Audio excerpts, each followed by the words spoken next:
What's up, Ramblers? Your favorite CEO is back. And before we begin today's podcast, make sure you hit the subscribe button to never miss an episode. And follow Assistance HQ and Offsource HQ across all platforms to stay up to date on the latest content, updates, and more. And remember, if you need a virtual assistant, visit us at offsource.tech.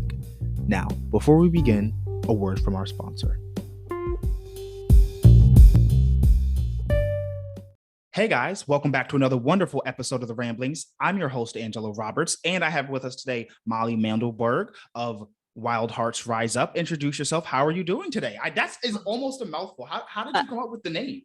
I was just kind of wordsmithing, trying to find the words to describe who I work with and what the best possible outcome is. And Wild Hearts Rise Up just felt right. And so that's what my business has been called for 4 or 5 years now. When I started, I was a hypnotherapist, and so it was called Full Spectrum Hypnotherapy, but my business kind of evolved into coaching and then business strategy and marketing. So I work with a lot of coaches and healers, holistic practitioners, thought leaders, people who trade in wisdom and guidance, and I support them to craft their deep work into inspiring content and hot copy, and also to tackle the technology and master their inner game so that they can show up and serve more people, make more money with less time spent. That sounds like every founder almost needs that. So hypnotherapy is a little bit new probably for our audience. What is hypnotherapy? How does it work? How do you get into it? Yeah. So when I started my business, I was really into just transformation and healing and trying to become a more whole and complete person for myself. And I had an experience with hypnotherapy that changed my life. And I felt like I wanted to learn how to do that. So that sort of was my gateway into accidentally starting my business. But hypnotherapy is just hypnosis. It's basically someone guides you into a deep meditative state. And while you're there, you have a conversation kind of with your subconscious mind, the layers that are not as easily accessible when your conscious mind is super active and chattery. Mm-hmm. And in those deep places, you can find the root cause of, your limited beliefs or your limitations, basically. And when you unpack those, your life can change. And there's a lot of amazing books about how going to those deep places and intentionally doing work to unpack that stuff can have miraculous results, from, healing relationships to healing the body to just dramatically changing our lives for the better. So that was sort of my gateway into the world of holistic healing and transformation. And then it's just kind of evolved from there as I realized that I had some skills that a lot of healers really need as I was mastering online marketing and course creation and content development for my own business. I was surrounded by a whole bunch of friends who were also coaches and healers and trying to run their businesses. And those practitioners, while they're amazing at what they do, they usually suck at talking about what they do. They usually suck at technology because they're those like touchy-feely kind of people. Mm-hmm. And technology is like a hard wall for many of them. And so I started letting my friends kind of hire me to support them with the back end of their businesses. And that just took off. And now I get to run my business from anywhere I am. I live out of the back of a Sprinter van that I converted into a tiny home, and I run my 6-figure business from the road. And I get to be a nomad, which I love, while also serving my clients and running my own programs and courses. There's a lot to deep dive there. Now, I know before I wanted to really kind of dive into you living in the Sprinter van really quickly. Like, I'm a huge fan of the nomad lifestyle. I'm personally a little bit jealous. If it wasn't for Corona, I would be doing like a backpack trip right now while doing the business, but travel restrictions. But you found a way to kind of avoid. How did you come up with this entire Sprinter van idea? Was it like a lifestyle? Is it part of like who you are as a person? Like, How did you go from that to Sprinter van on the road? Yeah, so I have been nomadic for most of the last 13 years. It might be almost 14 years now. I finished college at 22, and I knew the only thing I was really passionate about was travel. And I desperately wanted to avoid ending up in a dead-end job and sort of getting into a monotonous life. And so I started traveling, and I was back then doing it very broke. And I would see some people as I was traveling around the world who somehow were making a living while they traveled. And I was like, wow, that would be so freaking nice if I could figure out how to do that. But like, that's just not who I am. Like, I'm this vagabond hippie artist type and don't know what I want to do with my life. So I'll just work a job. I would work, restaurant jobs, or I would pick up a job at a hostel somewhere and, make a little bit of money or live for free for a little while. And then when I had enough to get back on the road, I would keep traveling. So there's been a few times in the last 13 years where I spent like 5 or 6 months somewhere and like buckled down to try and get back on the road. But in 2014, that's when I started my business. Really in 2015, I started my business officially. And after a couple years of really slowing down to try and focus on seeing clients face to face, because I was a hypnotherapist, I thought I had to do that face to face. And I was trying to get my business off the ground. And once it started taking off, it was like, okay, Molly, you can live wherever you want now. Like pick a place, find a house, like build a life.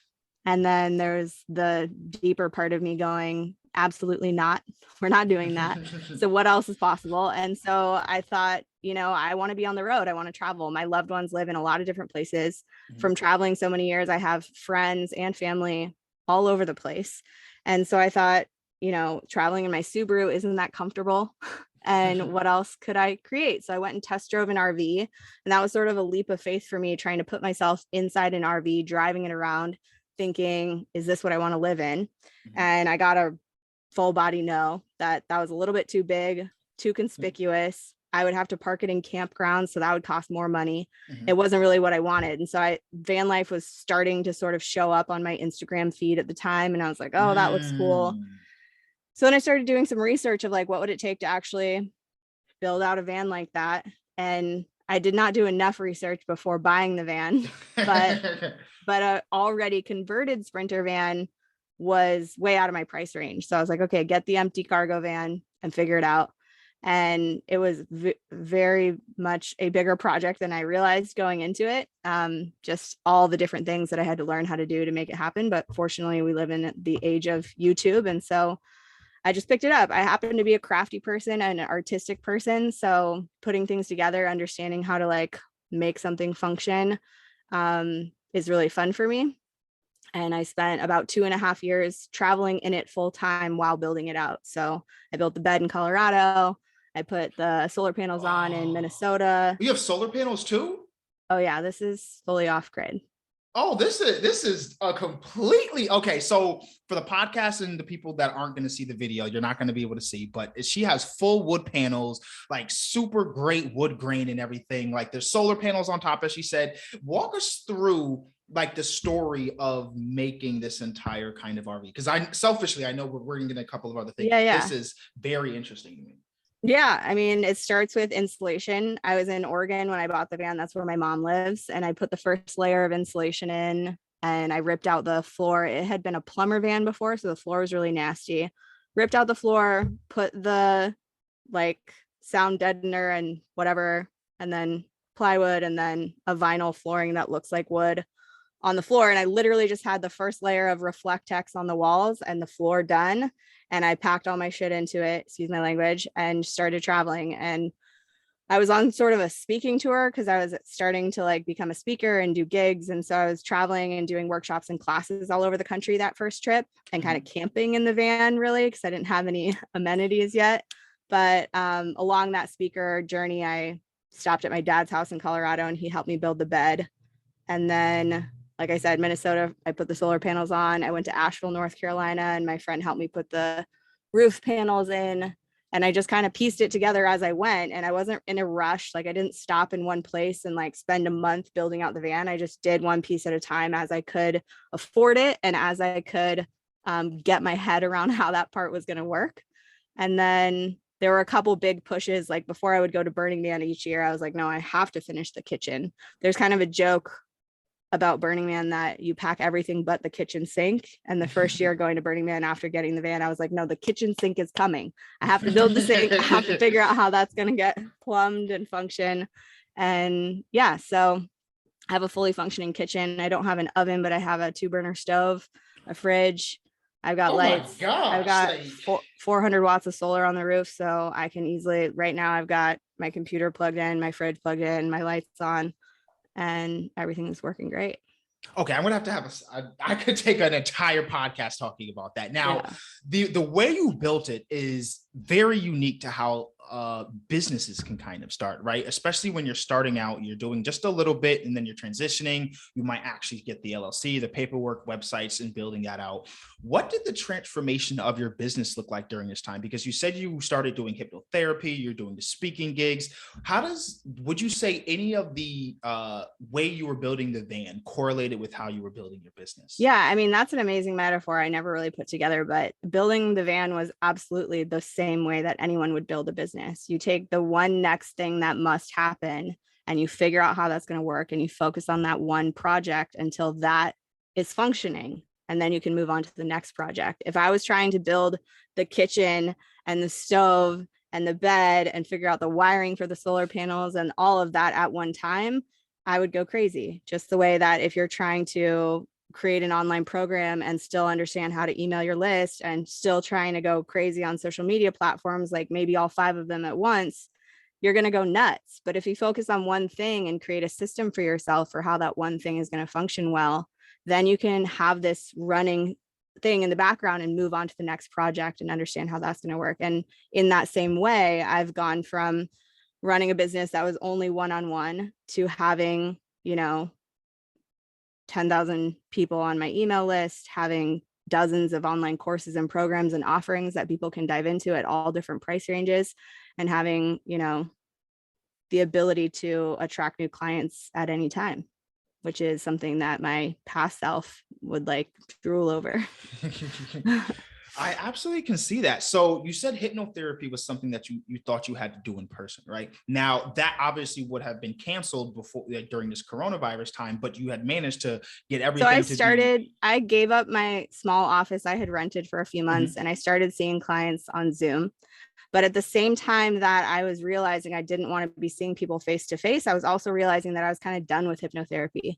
I was kind of tired of, you can tell I talk really fast. I was tired of talking slow enough to put people into that trance state. And I was noticing in my sessions, and I'm not bashing hypnotherapy in any way. It is a hugely supportive tool and I highly recommend it if it's calling to anyone out there. But for me, I was ready to do more coaching. I wanted to ask questions. I wanted to be in the coaching conversation a little bit more. So I was moving away from hypnotherapy into coaching. And in that year, I was trying to be in the coaching world. I was trying to sort of find my niche. So I was talking about money mindset, but I hadn't really mastered my money mindset yet back then. I was talking about finding your purpose, but I found most people don't actually want to pay money to find their purpose. It's not quite urgent enough or pressing enough desire. I was trying to talk about relationships, but again, it felt a little bit fraudulent because there were many relationships in my life that weren't healthy or happy back then. And so I was trying to sort of figure it out. But every time I would change my niche and focus in a new direction, I would build out tons of content. I would learn new tools. I would set up email automation sequences. I would create courses and sales pages and funnels. And in that process of changing my niche a bunch of times, I got really good at those tools. And I realized that I now had an expertise that people really needed. And not only that, I came from the world of hypnosis and healing, and I have a very spiritual life and, that side to me. And so I had the ability to sort of alchemize what those healers want to say and put it into the right places so that that message could be broadcasted on a bigger scale. And once I realized that I had this like missing link for a lot of those people, I was like, well, shoot, I can fill that gap really easily. And that became the gap that I now fill with, which is really fun. Okay. So you must be very, very good at doing like funnels, online marketing. Talk to me a little bit about how you started growing your business once you solidified, like, I'm going to be a coach, I'm going to solidify my niche. Tell me, like, how did you go about getting your clients while also being on the road? Yeah. I mean, the main thing is showing up in some way. And I think that's one of the things that we get hung up on is a fear of being visible or a fear of taking a stand and sharing a message because we don't want to offend people or we don't want to come off as, we don't want people to think we're wrong. And so we're afraid of taking a stand or going against the status quo or whatever. So for me, it looked like showing up on social media, sharing about my life, sharing about what I was learning, sharing about what I really care about and what matters to me, which is evolution and growing as a human being and how we can do that in all different ways. So showing up on social media and making calls to action, inviting people to consultations, inviting people to workshops, I was speaking, so I was giving classes and workshops, both online, like webinar style, and also in person as I was traveling around. And the clients who would work with me were also raving about me to their friends. So I was building a referral practice as well. And those were the three main ways people were coming in. I was showing up online, making calls to action, adding value first, and then giving people a way to come in really easily. I was showing up in networking events and on stage and inviting people in that way. And then, yeah, the main thing is, I think for any business owner, but especially for anyone who's running a person-to-person business, like a coaching practice or healers, it's important to master the conversation where you say what your rates are and invite someone to work with you. And I think that there's so much fear around pricing, and there's so much fear around making an invitation like that, whether it's online or whether it's face-to-face, that we leave a lot of money on the table. And we also leave a lot of transformation in the ethos instead of in the interaction, because we're afraid to say, hey, this is what it costs, this is what it works, and what it's worth, and here's what I see it could do for you, or here's what you've just said you want out of this. And I think we working together would make that happen. So mastering that conversation, mastering the calls to action, starting to streamline how we talk about things in such a way that they are engaging and they are compelling. That's the key to opening the doors all the way so that people can, as easily as possible, say yes to working with us. Now, I have myself at times also been slightly nervous, but I've met a lot of other owners, especially some of my clients before, that are slightly nervous to ask for money. And especially when you're in like the coaching, or you have to do the work and then ask for the money.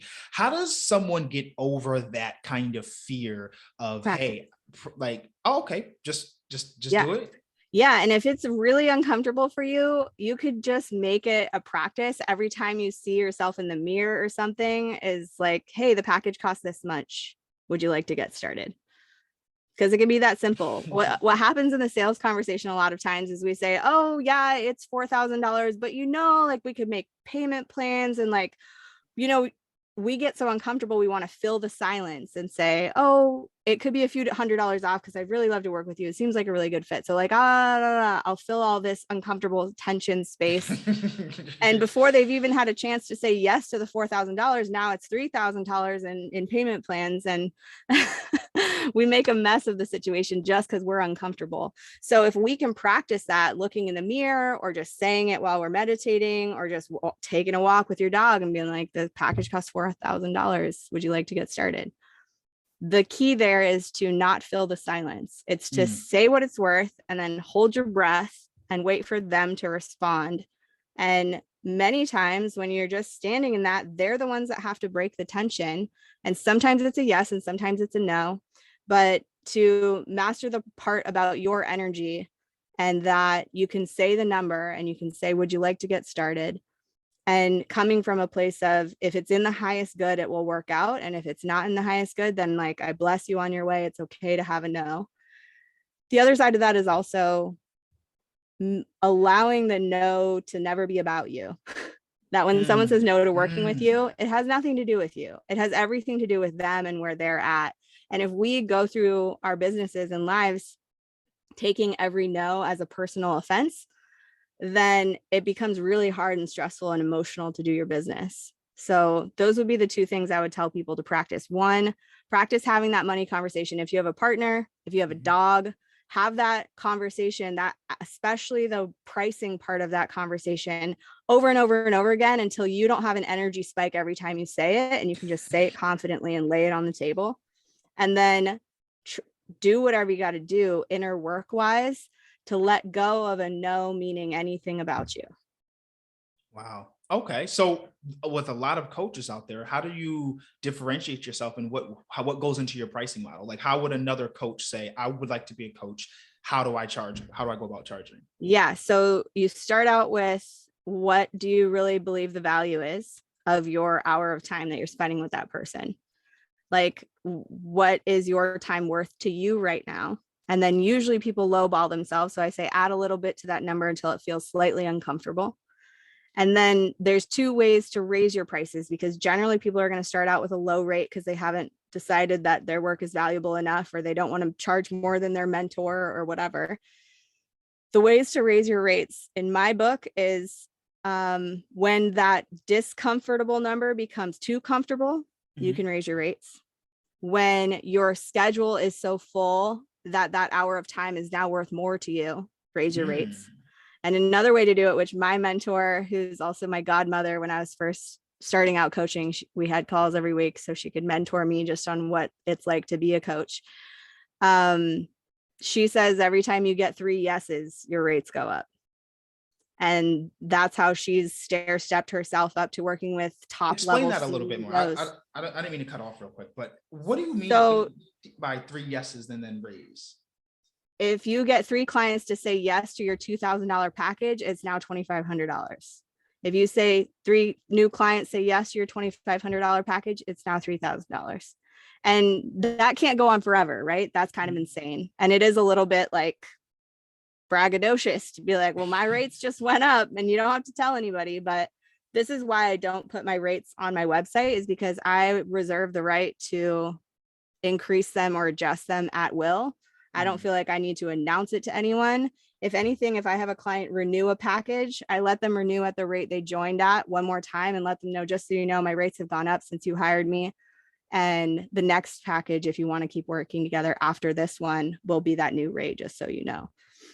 But it's nobody's real business but my own that my rates are going up. Sometimes it's nice to tell people and be like, hey, January 1st, my rates are going up. If you want to get in before then, you can get this old deal now. That can be a good incentive sometimes.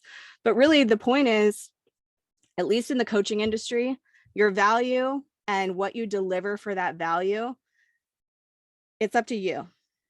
And if you're worried that the number is too high, add more shit into the package, add more stuff so that it increases the value. Maybe they get a home study course with that. Maybe they get a VIP half day with you to juice up that package, just so you can make it feel like that $5,000 package is definitely worth what I'm charging. I'll just add value until I know that that's true and I can stand behind it. But it's important to push our edges. And the reason behind that, in part, is that our clients show up more powerfully when they have skin in the game, and we show up more powerfully when we're paid what our time is really worth. And so it actually encourages a deeper work to be happening, a more powerful use of time when both people are showing up in that way. You're showing up because you're going to give them their money's worth, damn it. And they're showing up because they're going to get their money's worth, damn it. And so there's this level of let's go that just isn't there as much when there's not a financial commitment. And I think probably we all have evidence of this in our lives. I joined a $97 8-week course last summer, and I missed half the calls because I was like, yeah, I want to be there, but there's this other thing I need to be doing. So, and that's more important. So I'll do that. It was only $100. Right. So whatever. Where it's I've bought a $20,000 program and I went to every single event, and I had to drive hundreds of miles to get to every event. And I went to every single one because I was like, there's no way I'm investing that much money and not getting my money's worth. I will show up and learn this thing. So you've learned a lot of different things, from switching niches and doing different skills. When a different when a different coach is trying to find their particular niche, how do they know what to serve, who to serve? Because not everyone's going to have, say, a $20,000 budget, a $5,000 budget, or even be charging that amount, right? Where do they go to say, hey, these are my people? How did you find your people? Yeah. So a lot of times, I want to say 2 things about this. One, a lot of times the people you're best meant to serve are a version of you a couple steps ago. So in some ways, I'm helping me 2 steps ago, where I was beating my head against the wall, could not figure out how to create my first course. Really wish someone would just hold my hand and be like, put this together here, make this step happen here. Here's how you write good copy. Here's where you click go. Here's how you market it to your list. Here's how you grow your list so that it's easier to sell that program now. I'm helping that version of me who I've been, who I understand how it feels to not know how to do it. I understand how frustrating it is to not be able to do it. And because I've been there, it's so easy to speak to that person because I totally get it. I was totally right there. Oftentimes we end up coaching someone who is going through something we've been through. So if you're wondering who you're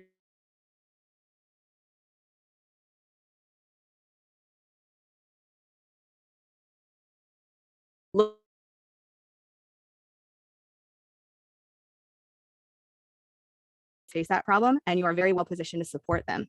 The other thing I'll say about the niche is that a lot of people think if I sit here and think about it long enough, then I'll figure it out and then I'll start taking action. And I just want to like throw a big ol' blanket over that and say it is so much easier to find your niche if you are willing to take action without being sure yet. I know I that love it. sounds Yes. crazy, but if you're willing to get curious and you're willing to explore and you're willing to say, hey, I think it might be this, I'm going to show up and start marketing myself as this. And then when people get on the phone with me, I'm going to see how that feels. Does that feel right? Does it need to be changed a little bit? You get so much feedback when you start having conversations about your right now niche that will help you redirect it and form it into what it's really supposed to be, who your real clients are, who you want to be on the phone with for the next 3 to 5 years or 10 or 20 years. And that happens so much faster when we show up and start having those conversations than when we just sit in our room and think, I could do this niche or I could do this niche. And like both of them sound good. I mean, I've been in both of those places, but I don't know. I'll just wait and keep working my other job until I really know. It's like, no, go attack one of the two, see how it feels, see what information you gain from it. And if you don't enjoy it, let that pivot you in a new direction, because the action will bring you so much more information. I think that that's very important. And I want to like bring that full circle really quick is what I mentioned in the beginning about how you were building out your Sprinter van, where we did it in parts and where I was extremely excited, where you said you laid the floor down. There was nothing else. We went and we're gone. My mom always says you never wait for all the lights to be green, because that's never going to happen. And so you just go as each light turns green. And so similarly in business, we were talking about the speed of it, because time's going to happen no matter what. We're like that time that you're waiting, you're going to then get to that niche and then find out either it's right or it's wrong. And you still wasted that time when you could have found out a lot faster. And so I want to bring it like full circle in your business, as well as bringing like making the Sprinter van in each piece, and really like ask you to break down what that entire building process looked like. What were some of the roadblocks that you faced along your way that were major that you had to overcome to get to this grandiose point? With the van build? With the business. With the business. Yeah. I mean, being willing to not know everything yet and do it anyway was a big one for me. I had a lot of fear that I was going to be found out, that I was a fraud, that I didn't actually know enough to help anyone. And I had to really look at the evidence that I was actually helping people to quiet that voice inside me that was like, you don't know shit. So there's a lot of, especially when you're running a business where you're kind of selling yourself, there's a lot of owning your power and leading from there that has to happen.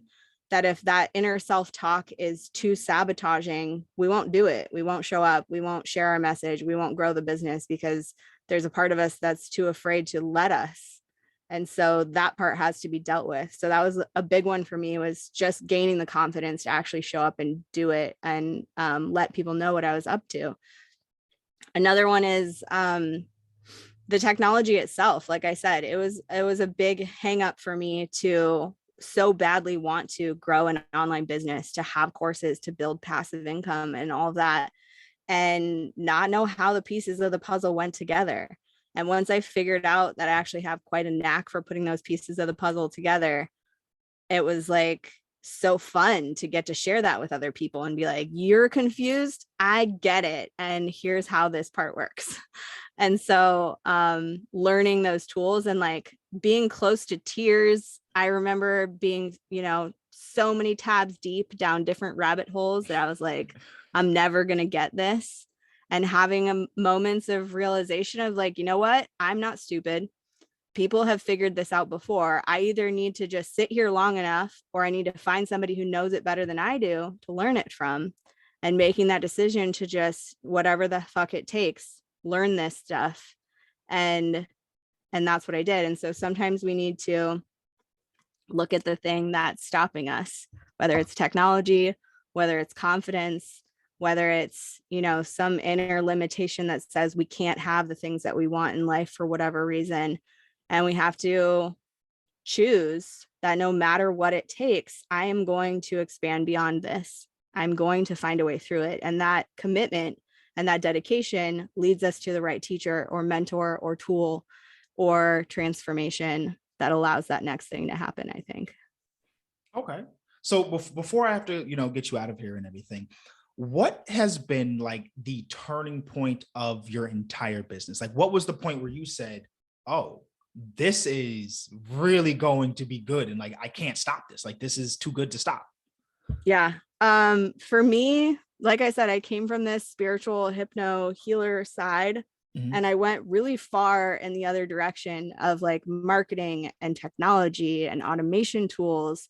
And for me, that was starting to be too easy, and I was starting to get tired of helping people with the same things.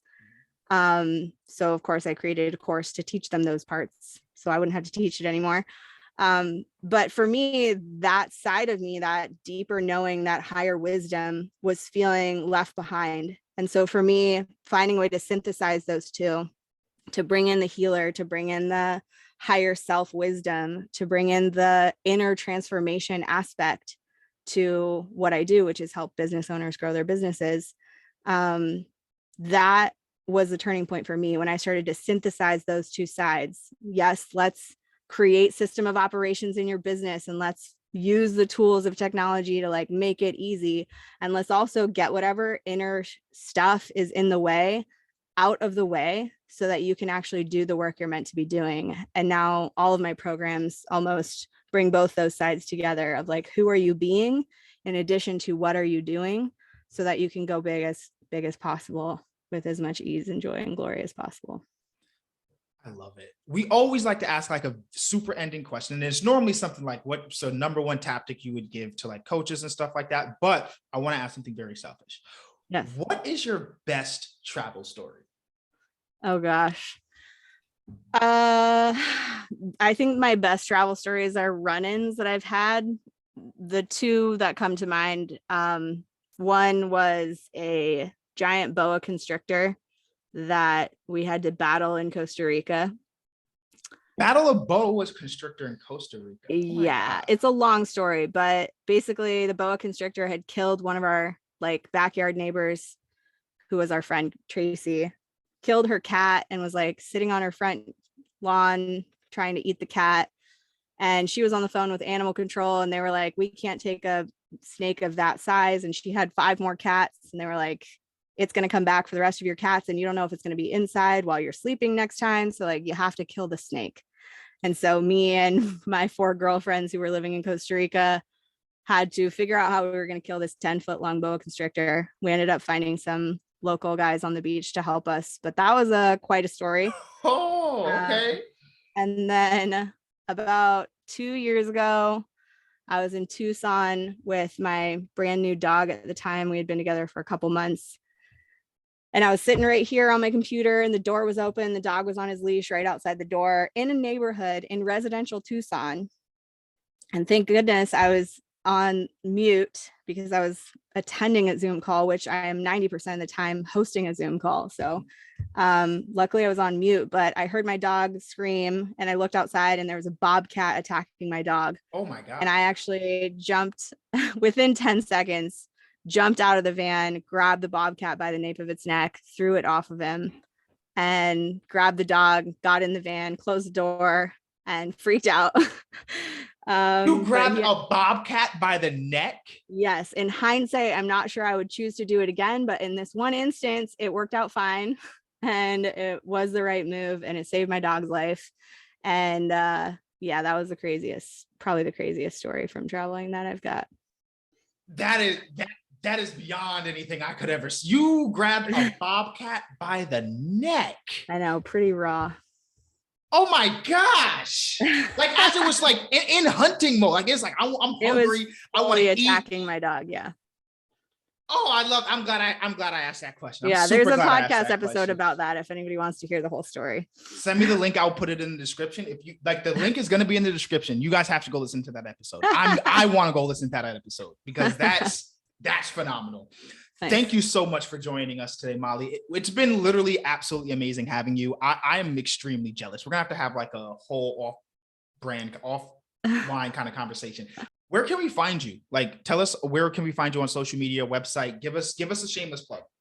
Yeah, my website is wildheartsriseup.com, and you can find me on Facebook, facebook.com/wildheartsriseup, or on Instagram, where I'm hanging out a lot more often, wild_1ONE_rising. Thank you so much for coming to the Ramblings. It was absolutely amazing having you. We'll see you next time. Thank you so much for having me. Yeah, thanks for everyone for listening too.